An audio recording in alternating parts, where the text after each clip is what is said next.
ভাই গতকালকে মালয়েশিয়ার জোহরে 149 জন ব্যক্তিকে আটক করছে মালয়েশিয়ান ইমিগ্রেশন বিভাগ। তার ভিতরে 104 জন ব্যক্তি হচ্ছে আমাদের বাংলাদেশি। এভাবে প্রতিনিয়ত কিন্তু মালয়েশিয়াতে রেড দেওয়া হচ্ছে, এমনকি বাংলাদেশি সহ বিভিন্ন কান্ট্রির অবৈধ লোক যারা আছেন মালয়েশিয়াতে তারা কিন্তু গ্রেপ্তার হচ্ছেন। এখন আমি কেন ভিডিওটি করতেছি, মূল বিষয়টা শুনুন। এটা শোনার পর কিন্তু আপনার কাছে খুবই খারাপ লাগবে।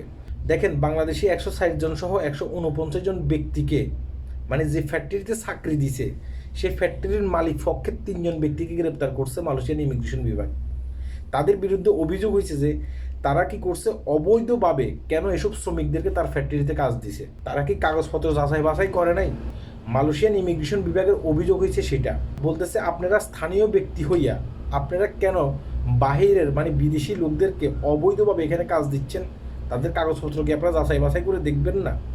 এই কারণে কি হয়েছে, 3 জন ব্যক্তিকে আটক করছে। দেখেন, এখন মালয়েশিয়াতে যে অবৈধ লোকদেরকে চাকরি দিচ্ছে, মানে যেসব মালিক পক্ষ, সেসব মালিক পক্ষদেরকেও কিন্তু অনেক ক্ষেত্রে ধরতেছে, ধরে ধরে আটক করতেছে, তাদেরকে গ্রেপ্তার করে নিয়ে যাচ্ছে, তাদের মোটা অঙ্কের টাকা জরিমানা করতেছে। তাই আমি বলতে চাচ্ছি কি জানেন, আপনি যেখানেই কাজ করেন না কেন সেখানে গিয়ে সিটকে চেঁচামেচি করবেন না, হইহাল্লা করবেন না। আপনাকে যারা চাকরি দিচ্ছে তারাও গ্রেপ্তার হবে, আপনি নিজেও গ্রেপ্তার হবেন। এই যে মালয়েশিয়ার জোহরে যে আপনার গ্রেপ্তার করছে 149 জন ব্যক্তিকে, তার ভিতরে অভিযোগ জানাইছে কারা জানেন? স্থানীয় লোকেরা কিন্তু অভিযোগ জানাইছে। আপনি যদি পত্রিকা গিয়ে পড়ে আসেন তখন বুঝতে পারবেন।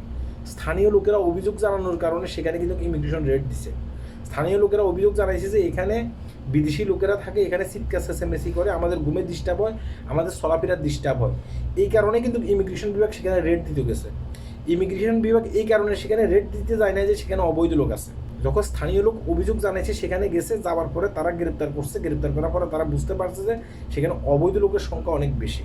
তাই যেখানে থাকেন না কেন অবশ্যই একটা জিনিস মনে রাখবেন, সেখানে চিৎকার চেঁচামেচি করা যাবে না। আপনার একজনের কারণে 10 জনের ক্ষতি হচ্ছে। আশা করি আমার কথাগুলো বুঝতে পেরেছেন। হ্যাঁ, আল্লাহ হাফেজ।